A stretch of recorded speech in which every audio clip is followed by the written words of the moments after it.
scorched more than 670 square miles. In Nevada, close to the California border, firefighters are battling a wildfire along Interstate 80 near Reno.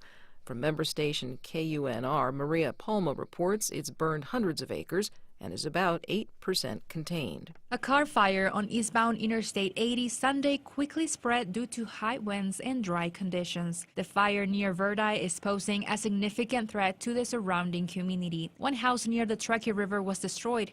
Dozens of others were forced to evacuate. No injuries have been reported, but hundreds of homes are threatened, says Truckee Meadows Fire Protection District spokesman Adam Mayberry. I was told about 400 residential homes could be in the line of fire. To help stop the spread, NV Energy shut down power in the area. Initially, 25,000 customers were without power. Most have since had power restored. For NPR News, I'm Maria Palma in Verdi, Nevada.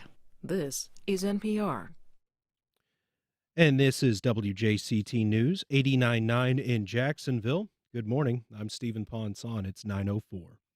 The Jacksonville City Council is expected to vote on a measure today that toughens the penalties for hate crimes. The bill was introduced by Democratic lawmakers back in April and has met with some resistance since then. Last week, it failed to pass in two city council committees and passed with a tie vote in a third. Councilman Jimmy Peluso, one of the bill's 8 co-sponsors, says there have been several changes made to the proposed ordinance. He expects the vote to be close. The Jacksonville City Council meets at 5 o'clock at City Hall in downtown.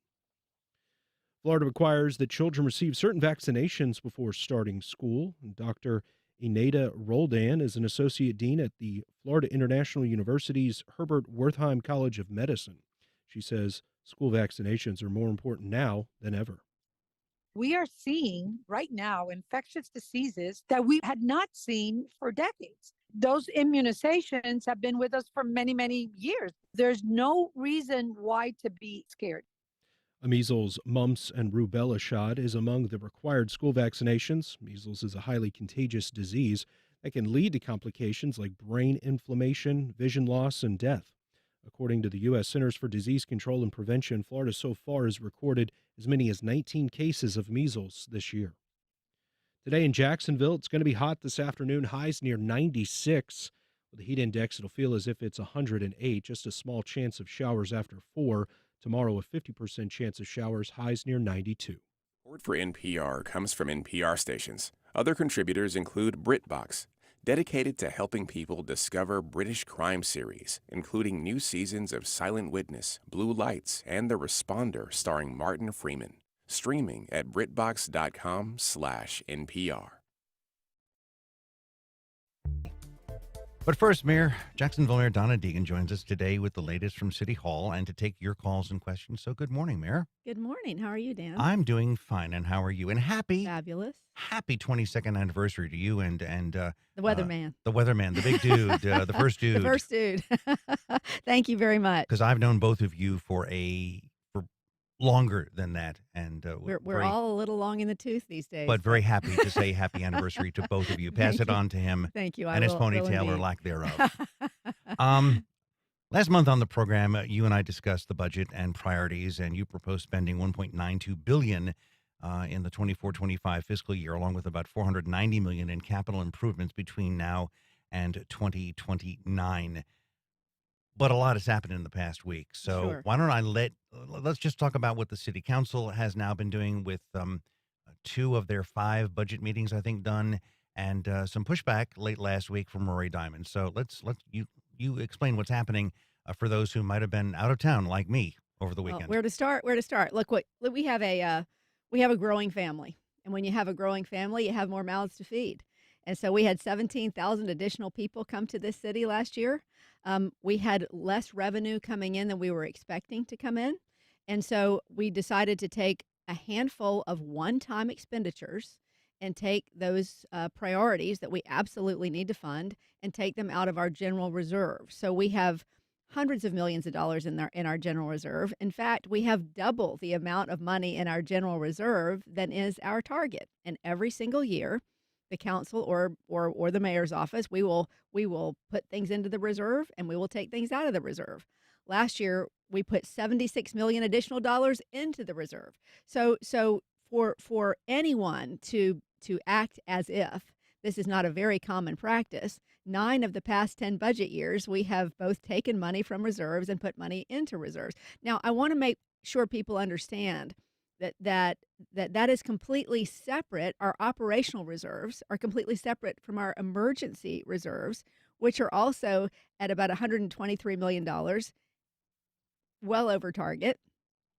So we are in really good shape in terms of our reserves, but we have to make sure that as we continue to grow as a city, that we continue to invest in those things that will bring us the greatest return on our investment. We love the fact that we are a low-tax city. We want to keep it that way. And the way to do that, Dan, is to make sure that we are investing in the things that will return money. Not only will care for our citizens, but will return money into our pockets. So let me give you a couple of examples there. We invested in our police and fire this year in a big way, in both salaries and in pensions. The return on that investment is already becoming evident. For police, we've seen an 88% increase in applications to JSO already. And I think that is a direct correlation to what we invested into JSO. Big return for safety and for JSO. We're very pleased with that. In terms of our fire stations we're investing in, brand new fire stations. Every neighborhood in which one of those fire stations opens, you have a reduction in insurance costs for people in those neighborhoods because the reaction time, the time to get to a fire is reduced. So when we invest in the arts, which I know, a lot of we hear, oh, that's extraneous. No, it really is not. That's how you attract young people to your city, but also you get a 20-to-1 return on investment when you invest in the arts. Things like our affordable housing initiatives, our homelessness initiatives, our all of the things that we have invested in. They are things that are absolutely necessary. So there's nothing wildly, elaborate about this budget. It is very much focused on real needs and things that we absolutely must take care of for our citizens. And indeed, is what I'm looking at right here. You talked about the safety of people and the emergency fund. Well, obviously, $10.5 million for public safety vehicles in that budget Yeah. means you don't have to maybe dip into the emergency funds if we have something bad happen, because the vehicles will be there. Well, but remember, we're not even approaching touching emergency money. Right. This is all general reserve money, general operating expenses, for which we give and take every single year. Council has done that repeatedly with projects that they are excited to fund. So it is there is a good deal of at least for one or two folks, a good deal of politics involved in this, but that's always the case. But I'm right? saying the public At the end safety of the day, vehicle purchase is obviously a prevention to emergency issues where you might have to dip 100%. in. So Yeah. therefore you don't have to dip. And then You there's bet. $10 million for Affordable Housing Loan Fund. There's $10.5 million for DIA grants. Well, you saw that the affordable housing money was actually stripped from the budget. Yeah, but And that is a big mistake because that $10 million was a loan.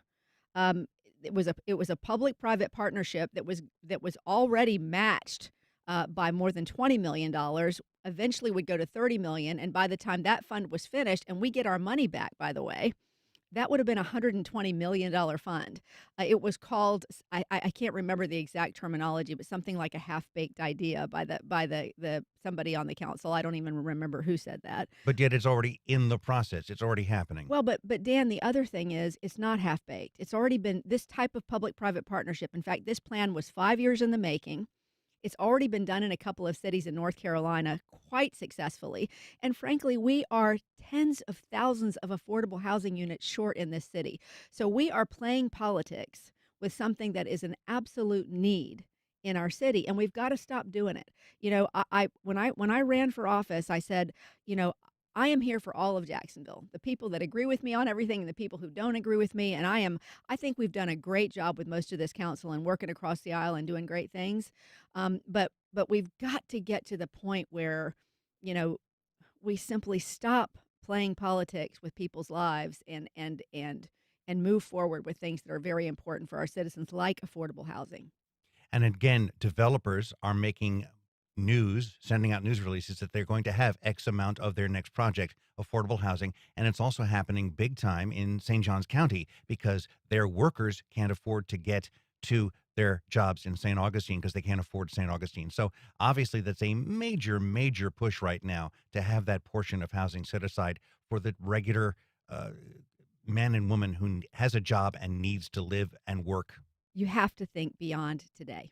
And that is my job, and I think it's all of our jobs, is to think beyond this current budget year, which no doubt is a difficult budget year.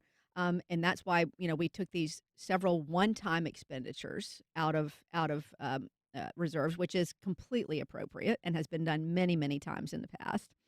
Um, and frankly, the credit rating agencies agree with us that we're doing a fantastic job. We just got a 2-point bump from Fitch to double A plus on our credit rating. I heard Council Member Diamond say that that's because of past fiscal responsibility. Well, that's not true. It is scored every single year. So they've seen not only what we did last year, but they've seen what we did this year and what is in this year's budget, and deemed that fiscally responsible. And you look at how much money all of that is going to save us in future years as we continue to borrow on these tranches of money, say for the stadium and other things. It's going to save us a great deal of money because the credit agencies recognize that we are being very fiscally responsible. So I just don't want people to get caught up in the politics of the moment. I want them to understand we presented a balanced budget. We will always present a balanced budget. We're going to continue to move this city forward and out of neutral as fast as we can go. Now, you have supporters for this. Matt Carlucci, like Tommy Huzuri, crossing the aisle to ensure support. What are the issues that the city council members have brought up in the budget discussions, and what have they cut, just to bring me up to the primer that I need to be? Well, this is all still in process. So to be very clear, we are hoping to get that money back into the budget. Mhm. It has been cut. It would take a 2/3 vote from council to bring it back in. But I'm hoping once they see the fullness of the picture, there wasn't a whole lot of time for us to be able to present our case on some of these things, which was a decision by the finance committee. But at the end of the day, I think once they see that this is our affordable housing money for the year, that was the money that was in this budget. There is no other money in the budget for affordable housing, so this is a big deal. We need that money back in the budget. They also cut our position for diversity and inclusion, which Parvez Ahmed, Dr. Ahmed, is our chief of diversity and inclusion. He has done such incredible work this year. Everything from creating that one Martin Luther King breakfast where we had to making sure that we are bringing so many more voices into City Hall. We've had so many wonderful events of having every possible diverse group in the city into City Hall this year. And as you know, I ran on bringing more voices into City Hall, on making everyone. We have one of the most diverse cities in America in this city. We want everybody to feel like they have a place. And so this is another one of those things that has just been sincerely politicized to the point where if you have the name DEI attached to anything, it becomes politically toxic. And isn't there some possibility of changing the name of that Yes, office yes. so that it doesn't have that Well, ring to it? because I think once people, yes, and because there's a lot of analytics that are involved in what Dr. Ahmed does too, just to make sure that we are doing things that, as a city in a way which will be advantageous to all groups here. I think that at the end of the day, there are so many other things involved in that role. But I do think that unfortunately, and I think it's unfortunate because I just think, I think people are so weary of the culture wars. I really do. I know I am. I think, as a municipality, you would think we could just, get stuff done here. I don't know why we have to sound like we're in Congress, but I guess we do. It's all good.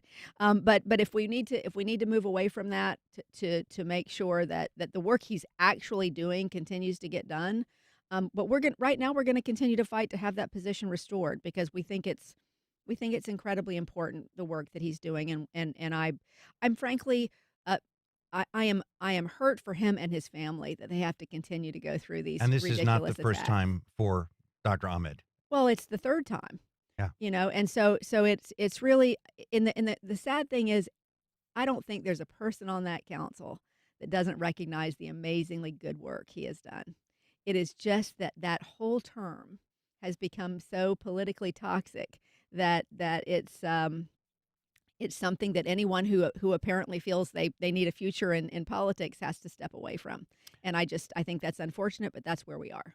If you're just joining us, we are speaking, of course, with Jacksonville Mayor Donna Deegan. She's taking your calls. You can join the conversation live on air by calling 904-549-2937. You can also email First Coast Connect at wjct.org or reach out on social media. So let's take our first caller, and it's John from St. Nicholas. John, you're on the air. Well, Dan, thank you so much for taking my call, and good morning, Good morning. Mayor Deegan. I am calling and sitting on the park bench at Palmer Terrace Park in St. Nicholas, looking at the beautiful St. Johns River.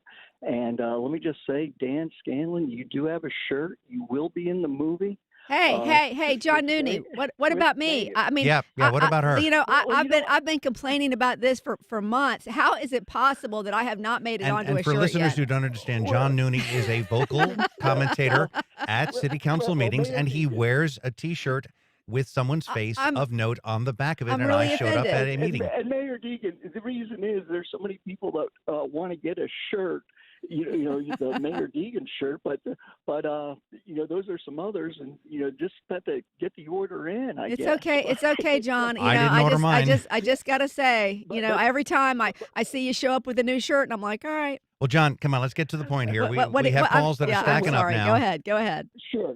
No, the point is with resiliency. And, I did participate, in your infrastructure. And I participated in 4 infrastructure subcommittees. Public access to the waterways is the worst ever.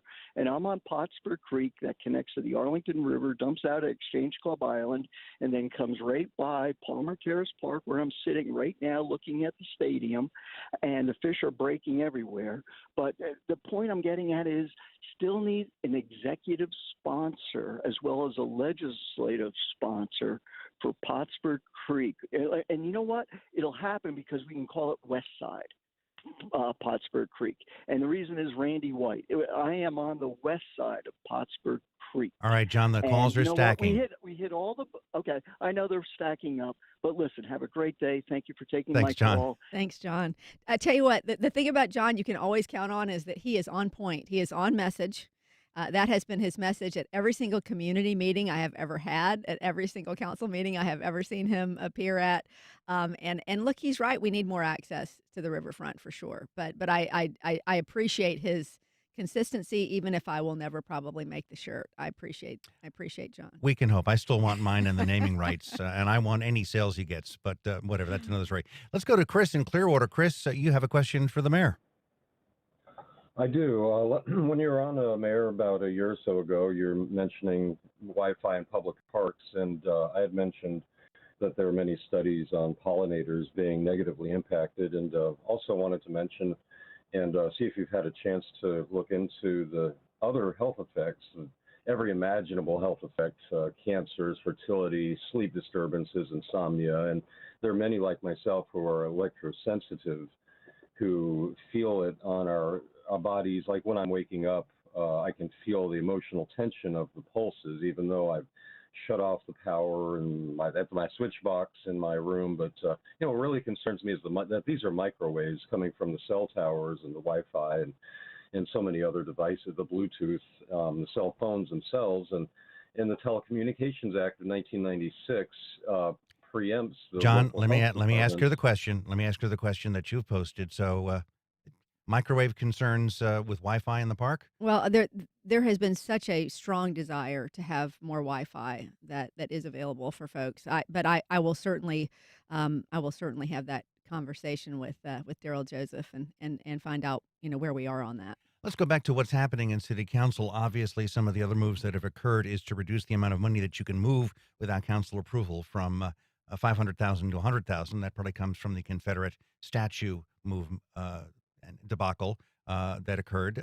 Any thoughts about the loss of that ability to, as a mayor, say we need money allocated now for this? Well, listen, that is the executive branch responsibility to make sure that we have operating authority and make sure things get done.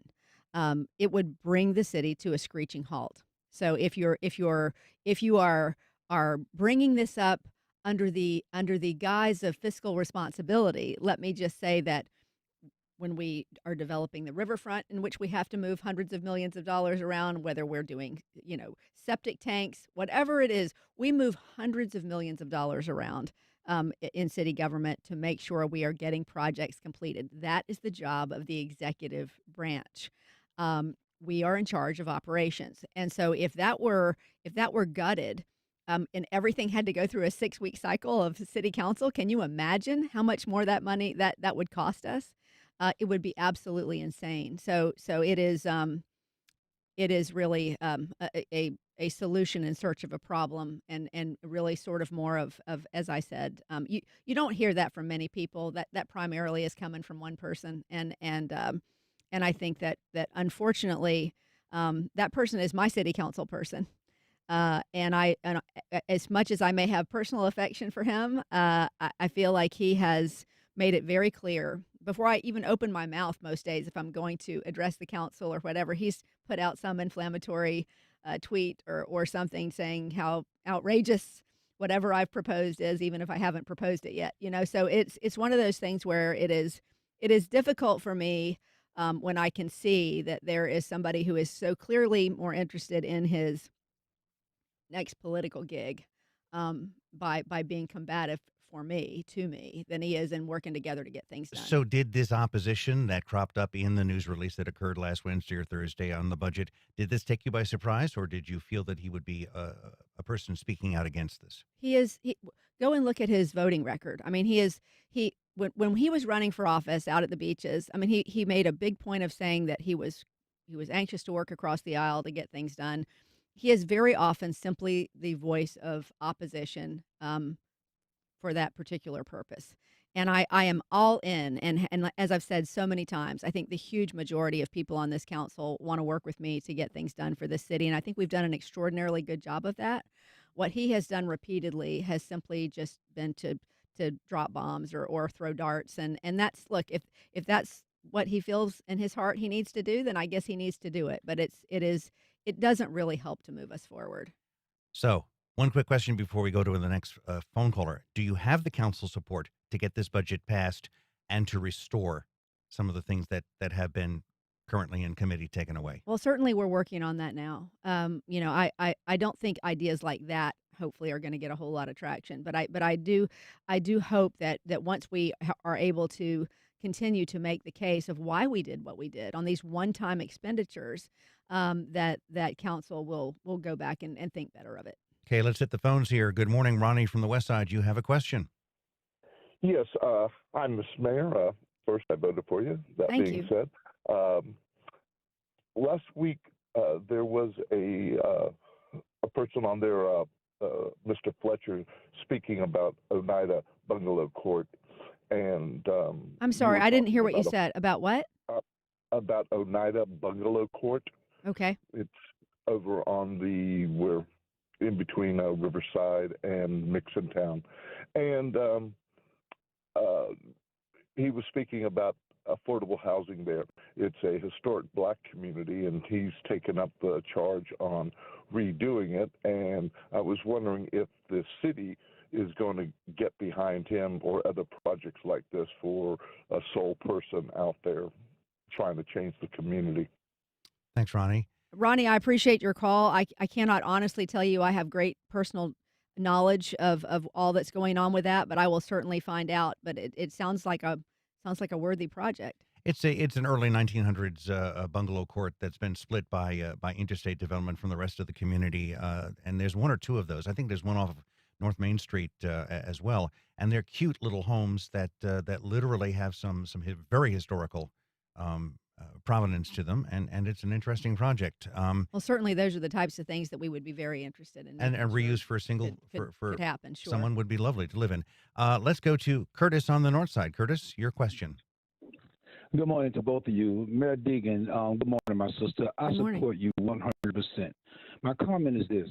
It's sad of the partisanship that is at play when all you're trying to do is do what's best for the city. It's very sad. But you know what? The problem is us, the voters, the taxpayers. We need to take more interest in our politics and who we are electing to office. to see what their agenda is, whether or not it lines up with our agenda. Because I want Jacksonville to be the best city in the world. I love living here, and I love the people of Jacksonville, but we just need the right mindset. For instance, last comment. If people think you're going to build and put all that money into the stadium and the surrounding area on that side of the stadium, and you're not going to go east towards Ayfield Randolph all the way to 8th Street, it's crazy. You got to develop that. Yeah. Thank you so much. Okay, Thank you. I agree with that. And I will say this. I do think that the majority of city council does see that in terms of the community benefit agreement. I am hearing there is great support for the efforts that we're going to be putting into the east side. So I'm very happy to hear that. I think that the folks on the east side made a really, really powerful statement when they showed up in council chambers and talked about this is the very community that was largely left behind in the promises of consolidation. So not only do we owe it to that community, but this makes perfect sense as we're continuing to redevelop that area to make sure that not only are we taking care to make sure gentrification doesn't happen in a way that is not good for that community, but to make sure that they're brought along and they can be part of that economic rise that will come out of that whole area. So I think it makes perfect sense. It certainly goes along with the promises that I made to make sure that those promises of consolidation were addressed. And I think council largely sees that as well. So is that money, you have a good feeling that money comes back into discussion and is that actively? That's community benefit agreement stuff. Yeah. So that's sort of going on at the same time this budget discussion is going on. So there's a committee that's dealing with that as well. And just from what I'm hearing, obviously nothing is done until it's done. What I'm hearing is there is a lot of positivity around that money for the east side. As the New York City kid who lived in the Boston area and remembers the South End next to all the sports facilities in Boston where you get a great Italian meal, to me it seems logical that you would have an extension of the stadium, the Veterans Center, the baseball park, the Historical Society, and have an ability to just walk one block and find a good hot dog or a good place just to hang, and then you go back to do your stuff. But that's just the Yankee in me who remembers when your neighborhood to the sports complexes had stuff to go to. So whatever. Let us take Tom on the west side. Tom, your question. Hi, Tom. Yes. Good morning. I want to say I really love the mayor's emphasis on infrastructure and resiliency, but I think what's being neglected, especially by the city council, is the economic development of this city. And I was wondering if the mayor would be interested in including that in her program, because this city really needs jobs, good paying jobs like manufacturing. Okay, thank you. Well, you bet. That's why part of the community benefit agreement that we negotiated with the Jaguars included a big workforce development piece. And I think it's very easy for people to not really understand what workforce development is. But when you talk about economic development, in addition to needing to invest in some of these projects that are going to lift this city, I think that it's very, very important that if you don't invest in the workforce that will allow those projects to be successful, it's just not going to happen. So we have to invest in the workforce, and that's one of the pieces that we've had a number. I know FSCJ is going to play a huge part in that. We are really talking about making sure that all of these projects that we're lining up to get done in the city of Jacksonville have a local workforce. Right now, that's not the case. We just don't have enough local talent in terms of folks that are trained up to do these jobs to make sure that we can get everything done without bringing in a whole lot of people from elsewhere. And we don't want to do that. We want to give people the opportunity to be able to do that themselves. And the presumption would be that, like, as you drove here today, you passed two major projects, Four Seasons, and obviously the former landing site under construction. As more projects are occurring, such as the stadium coming up, wouldn't it be the nice rest of the riverfront and the Emerald Trail and all of it. to have somebody who lives on the west side, north side, south side, Arlington, who commutes for the year that project is being done, and then says, hey, I think I'll live here. I like this here. And then they have more jobs to do because those projects have spurred some more construction. Yeah, I mean, it's all part. Like I said, you can't just look at things in a vacuum. These are all pieces that are incredibly important. Workforce development it's sort of like infrastructure. It doesn't sound terribly sexy, but man, it's really important if we're ever going to get things done in this city. Jacksonville is on the precipice of greatness. It really is. And how we manage this incredible growth that we're experiencing, how we invest in ourselves is going to determine how well we do. We can either continue to be that city of potential that never quite gets over the hump, that frustrates people day in and day out. That's And that's if we sort of been like we have been. We sort that of never get over the hump. well I've been that's here for 40 years. that exactly, Dan, and that's why I say we can continue to do the things that we've done for the past, decades and not move the city forward, or we can continue to invest in those things that we're going to return on our investment. And workforce development is one of those things. Well, one other thing that intrigues me, and our next caller is going to bring that about, is for years I always wondered how clean is the St. Johns River. I remember that there was actually a spring fest where they would swim across the river, and a doctor got an ear infection. Now we've heard about the River Seine and the Olympics, so let us go to Yeah, that was Chad on awful. the South Bank. Chad, you have a question. Yes. Good morning, Donna. This is Chad. I used to run the Spanish TV station. Good morning. First of all, Wonderful to hear commend from you. Thank you. Thank you. I got to commend you on your wide perspective and the balanced perspective you have towards everything here. But I'm calling you about something else. By the way, congratulations on putting Janita Cardona working with you. And I'm developing so things glad for you the mentioned last- that. That was one of those things that I meant to mention in terms of our diversity and inclusion efforts, and she has done an amazing job and continues And she is to help so us. good. She straddles different communities with such ease, and she's a really good communicator. I'm glad you have her there. Oh, but I'm thank calling you. you about the river. Okay. Donna, now I'm living next door, across the river from where you are right now. I live here on the South Bank. And I've been walking next to the river for quite a while since I moved here. I used to live in Gainesville. I moved here, and I walk to the gym in the morning next to the river. Some mornings, and some mornings now I walk here on the South Bank. And I've been noticing a lot of junk floating on the river. A couple of days ago, I saw a mast from a ship, from a boat. It must have been about maybe 14, 15 feet long. It's very smooth. But a lot of times I see this foamy-looking stuff. I mean, and even plumps up. It looks like packing foam even. Mhm. Now, I don't know where this is coming from. This is a river that flows mostly from the south to the north. That's right. And I don't know if Palac is sending this to us. I don't think it's Green Cove Springs. Well, let me But let the somewhere along the line, it's getting polluted. Yeah. And we saw what happened in Paris. And if we're doing all this infrastructure work around the river, this has to keep flowing. This is the All right, aorta. Chad, let me let her answer, and thank you much, Lee. Well, yeah, and again, it's one of those things that unfortunately we don't, because our river does flow from the south to the north. Decisions that are made both at the state level and in other municipalities affect us.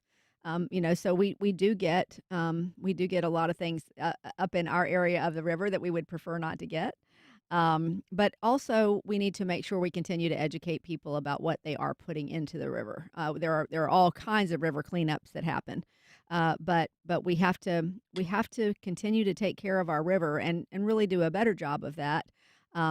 If we want to have it for the long term in terms of the value that we certainly place in it. So I agree with him. Unfortunately, I don't think the city of Jacksonville has total control over what ends up coming upstream from Such as our the river. nutrients that come from fertilizer that always wash off from those farmlands was always a concern.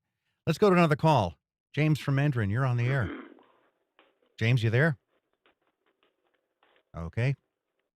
Let's try Anna on the south side. Good morning, Anna. Hi, Anna. Good morning, Mayor Deegan. I just love your sense of style. You bring classiness and a sense of panache, and I love your heels. I'm wondering, where do you buy your heels? Okay. See, what other mayor in Jacksonville history has ever been asked that question? We're continuing to break ground here on First Coast Connect, Dan. Well, you listen. I don't get my heels in any particular place. I frankly look for the tallest heels that I can find as I break a little bit over 5 feet tall. Whoever has heels that I can find both comfort and height in, that's where I tend to go. But I don't have a particular go-to place. I'm not quite there yet, but I appreciate having the word panache attached to me. That's not a word I've ever had attached to me before, Dan. So I appreciate as an that. anchor, I'm sure you had panache, a TV anchor, but that's back when. So for both of us, let's go to Diane in Dinsmore. Diane, you have a question? Are you there, Diane? Yes. Yes. Can you hear me? Yes, I can. Hi, Diane. Okay. Hello, Mayor Donna Deegan. I'm glad that you're on First Coast Connect. That's for sure.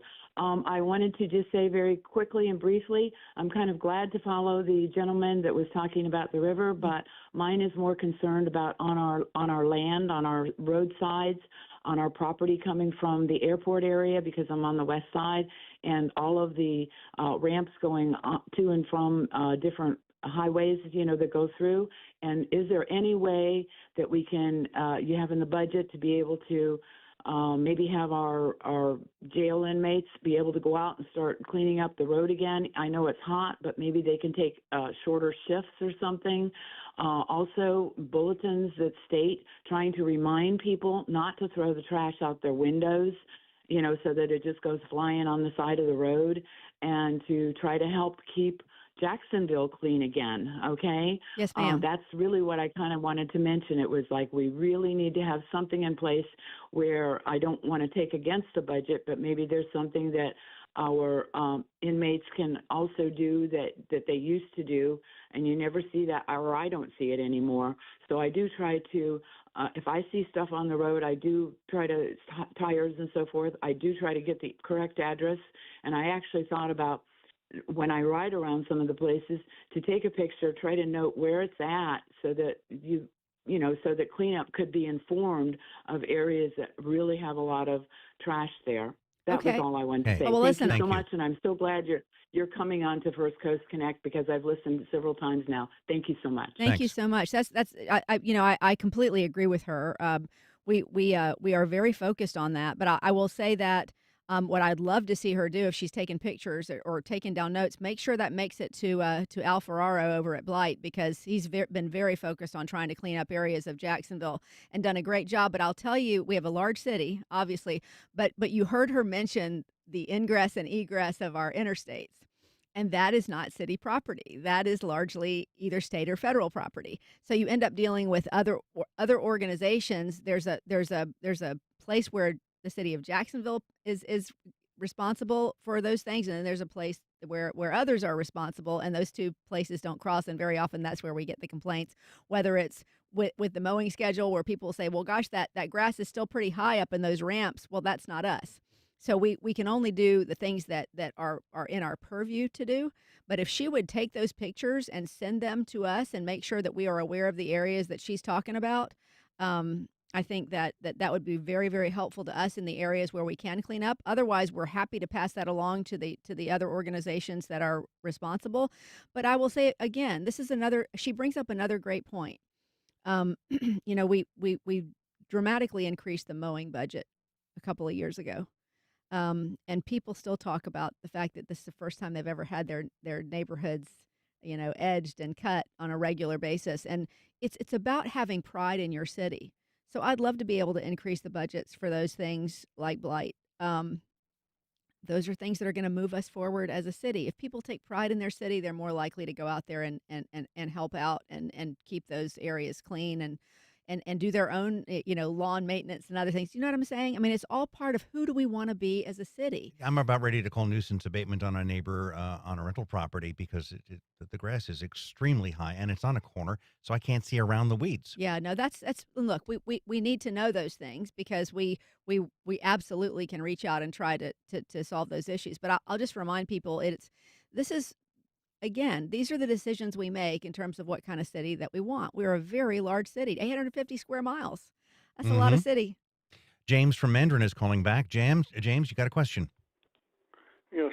In regard to the stadium, I'm aware of the $1.4 or $1.5 billion that the city is going to sink into that.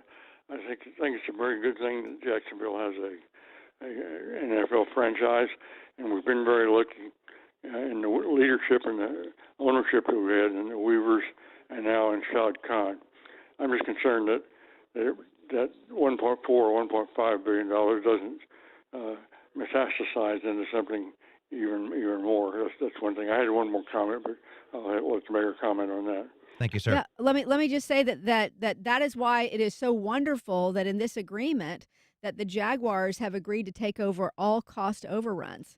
So the city is not going to be responsible for any of those overruns. I know you've seen that happen with other stadiums. You've seen it happen. We saw it happen with Miller Electric Center. That ended up being more expensive than was initially anticipated, and the Jaguars took those cost overruns as well. So that is not going to be a liability that will be on the city. The Jaguars will be the ones that will take on any additional expense should that happen. What about the homeless issue that, of course, was brought up, about a week and a half ago at the news conference, and the functional zero that you hope to have, that you have places for those who are homeless, that you get them off of the street, that there is an interconnectivity between agencies, police, and the shelters so that you all know your bed count. How is that progressing as we come Well, toward that the is deadline? another issue that will be before council here during this budget process. We have budgeted $10 million to try to comply with this new state law that says we can't have people living on the streets or sleeping on the streets after October. And so at the end of the day, we don't want to just shovel people off the streets so that they can come back 2 weeks later. We'd like to solve that problem. So much of what we have proposed here is about problem solving for our city.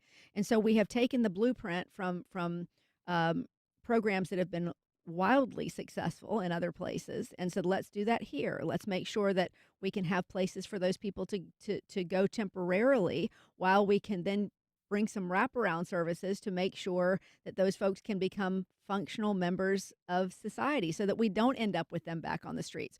So it's the difference between a mentality of let's just make sure we don't see them anymore and let's make sure we solve the problem. But do we meet that deadline that the state law then comes in that says you can't have street camping, yada yada Well, yada? yes, we do if we implement the program. Right now, there are some voices that are saying, "Oh, we don't need to invest all that money. We just need to make sure those folks aren't on the street." Well, no, that's wrong. First of all, but second of all, we want to make sure that homelessness is a rare occurrence in a person's life. You're always going to have some people who are not able to be functional members of society. That's going to happen, right?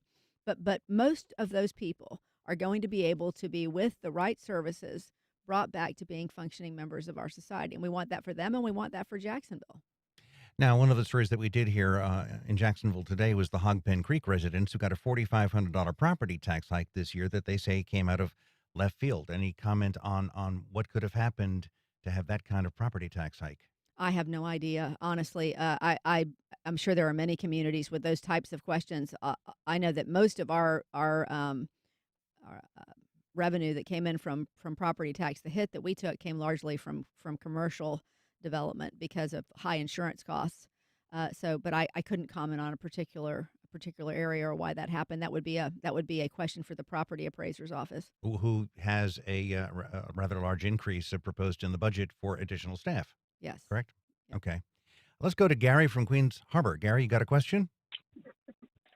Yes. Hi.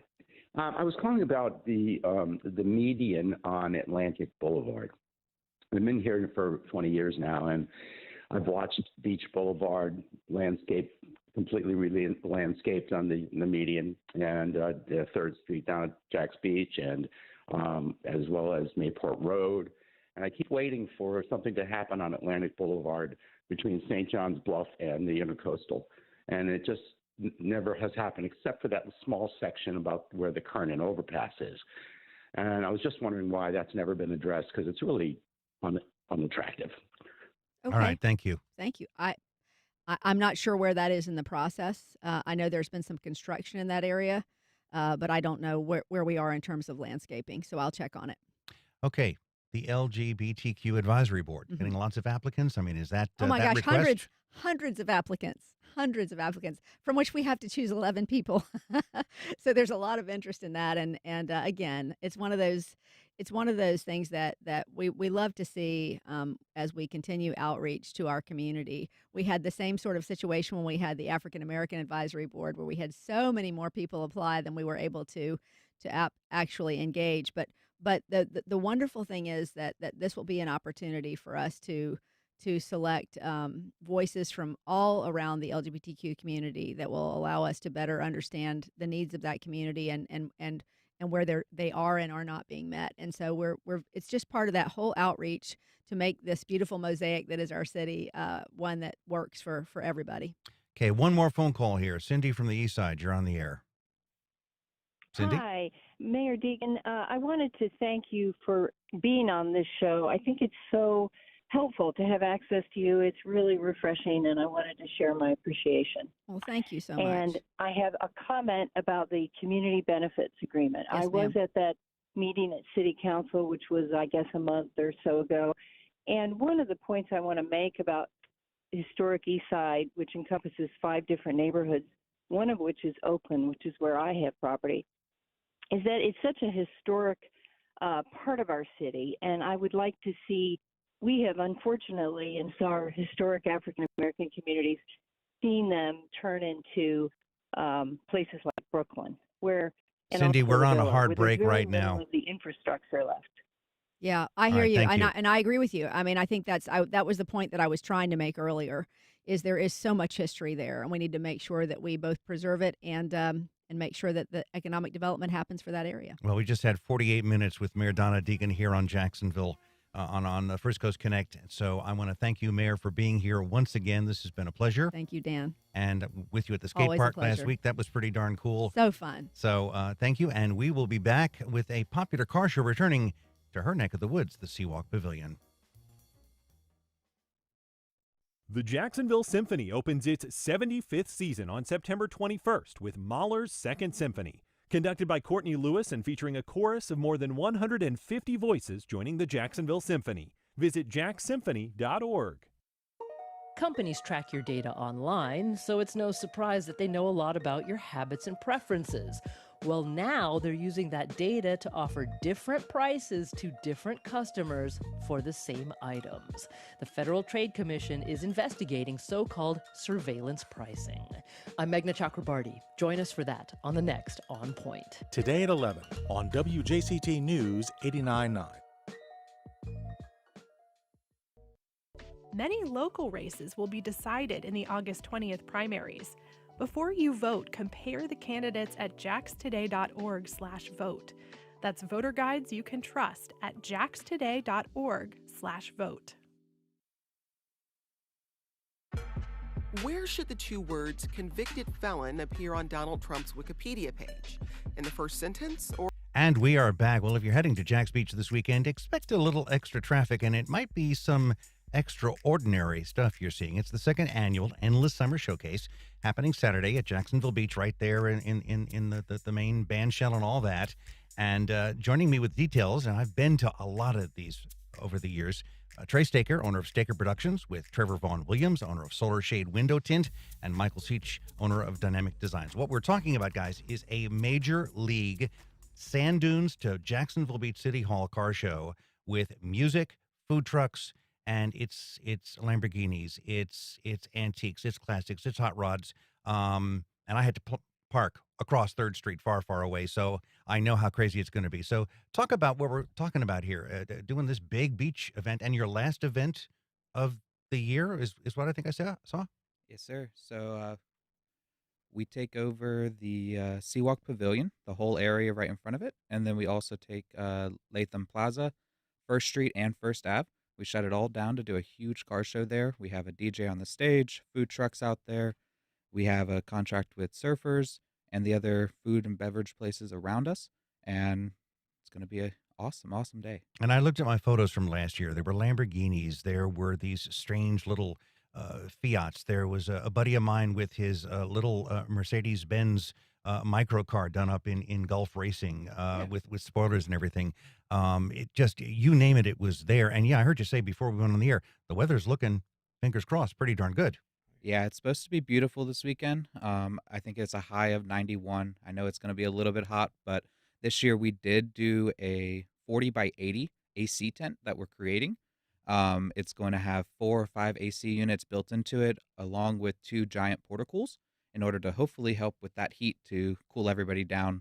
But we also encourage you guys to go see surfers, go see the Jekyll Brewing. They are going to allow people in there, eat, drink, and have a good time in their AC. You know, I went to the Wings and Wheels that you did at the St. Augustine Airport, and I'll tell you, to see the Grumman seaplane, to see the classic MASH-style Bell helicopter, and then just see the length and breadth of cars from a 356 Porsche to major hot rods to my first white wrapped Tesla truck was amazing, and serious cars coming out. I go to car shows all the time. I know what's in garages. I saw stuff I'd never seen before. That's always good to hear. The whole purpose of what we do is we want to bring every aspect of the car scene together, from drift cars to drag cars to race cars to classic cars. Anything and everything that you have, we want you out there. And so that anybody that comes out gets to see a good mix of everything, not just one type. And obviously, your guests here today are Dynamic Tint, solar shade window tint, and Dynamic Designs. Guys contribute here. Why is a tint company involved? So we work really closely with Staker Productions ever since the beginning. I've known Trey ever since he was 18, so probably 7 years. And just being along the ride with him, it's helped us gain a lot of, just within the community, getting out there, talking to them, letting them know everything that we do. We're not just a window tint company. We work in-house with dynamic designs. We do all sorts of wraps, paint protection for cars. We also do powder coating. If you need anything customized on your vehicle, it's something that we do, which goes right in hand with everything that the guests are looking for when they go to these car shows. And what's Dynamic Design? What do you do? So it's funny that you mentioned the white Cybertruck. That's actually the one that we wrapped that we had at the show. So if you did it on purpose, we appreciate you. No, on that it stood out. that was the plan. It'll actually be there again this weekend for the show as well. But we're actually a local. We started in Jacksonville back in 2019. We've pretty much been here our whole life. We are a large format printing and custom apparel. So we do printed wraps, color change wraps, commercial wraps, and then in-house custom apparel, including embroidery.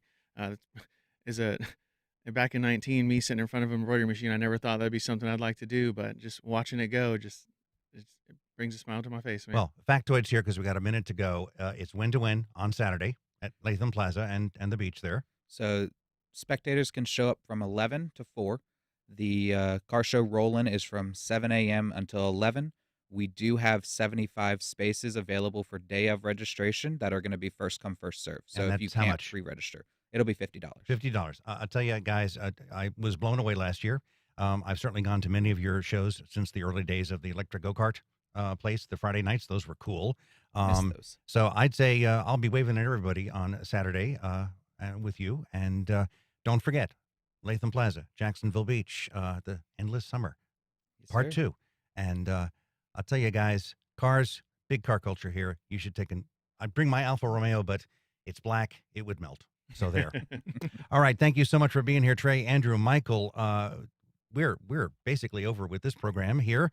So thanks for joining us. We encourage your feedback and suggestions. You can send either to First Coast Connect at WJCT.org. If you missed anything, catch our rebroadcast at 8 p.m. or find our entire Austin on